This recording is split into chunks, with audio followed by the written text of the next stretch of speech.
Becca Ballant if she will answer, right or wrong, raping children? Wrong. Right or wrong, killing random citizens?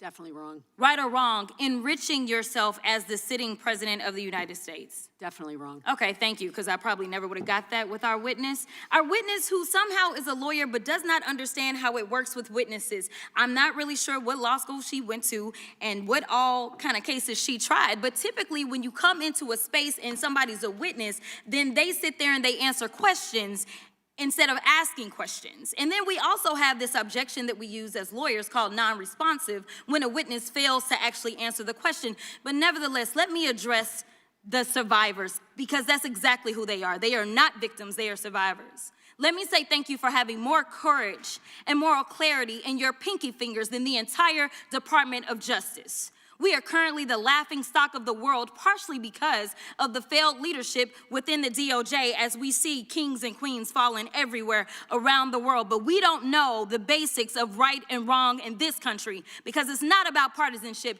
And that's why I applaud Thomas Massie, because he's the only person on the Republican side that has a backbone and knows how to stand up to corruption. But nevertheless, let me keep going. My Democratic colleagues have been attacked this entire committee hearing. They have been lied on, and frankly, the American people weren't looking for that. They were looking for answers about the corruption that they see coming from this administration. In the written testimony of this witness, of this particular witness, she stated that when she took office, she had two main goals. The first was to end the weaponization of justice, and second, to return the department to its core mission. Not only have you lied about both, you've intentionally done the exact opposite. You're spending more taxpayer resources arresting journalists than you are prosecuting pedophiles and creeps. In fact, your boss, the President of the United States, stated that this administration, quote, took the freedom of speech away. And at your direction, DOJ has arrested Don Lemon and Georgia Fort. And I might add that y'all actually had a judge that rejected y'all for trying to arrest Don Lemon before, just like the grand jury rejected y'all as it relates to Senator Kelly, just like a grand jury rejected y'all as it relates to Senator Slotkin, just like the case against Tish James was dismissed and the case against Mr. Comey was dismissed. I completely don't get how it is that you're sitting at the top of DOJ, because you don't seem to be good at your job. You're spending more taxpayer resources arresting these journalists. In fact, we know after Georgia Fort and Don Lemon were arrested, we know that there were homes of journalists that were raided. We know that threatened prosecution against students protesting your actions and forced tech companies to remove apps used to track ISIS activities. But let's circle back to you protecting pedophiles and creeps, because I want to talk about the president and his possible involvement with Jeffrey Epstein. Now, I don't know what the president might have done with Jeffrey Epstein, but unlike this administration, I believe that facts matter, so let's talk about the facts.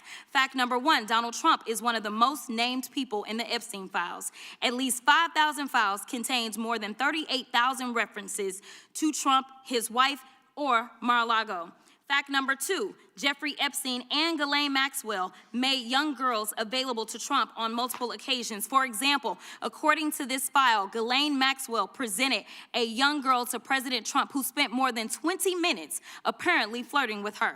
Here's another example. This shows notes from FBI investigators that describe Jeffrey Epstein transporting a victim to Mar-a-Lago to meet with President Trump, where he bragged to Trump that, quote, this is a good one. Now, I'm not saying that the president is a pedophile, but there is a lot of evidence in these files that suggests that he's very close friends with a lot of men who are pedophiles. What's crazy about all of this is just that this is a big cover-up.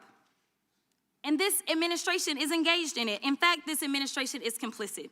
But there are numerous others, like how the DOJ is attempting to obstruct justice in the investigation of the rogue agents who have murdered American citizens, or how the DOJ seized voter data from Fulton County in an attempt to steal the 2026 midterm elections, or how federal agents have Tom Homan on tape accepting a bribe and your agency killed the investigation, or how your agency is ready to give the president a $230 million payday, which is unconstitutional. The Constitution is clear. The president shall not receive any payment except his salary while in office. The fact of the matter is that you will be remembered as one of the worst attorney generals in history. An attorney general who has prioritized obstruction over justice, corruption over the law, fealty to the president over loyalty to the Constitution. And Mr. Chairman, I will yield. Gentlelady yields. Gentleman from Missouri is recognized. Excuse me, gentleman from Kansas, the Attorney General, former Attorney General, Mr. Schmidt is recognized.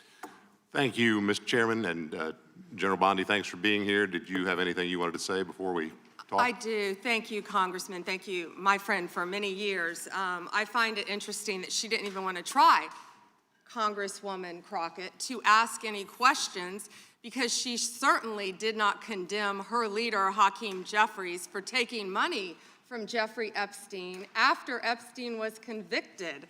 And I will be brief to give you your time, Congressman. This is what she didn't want to talk about.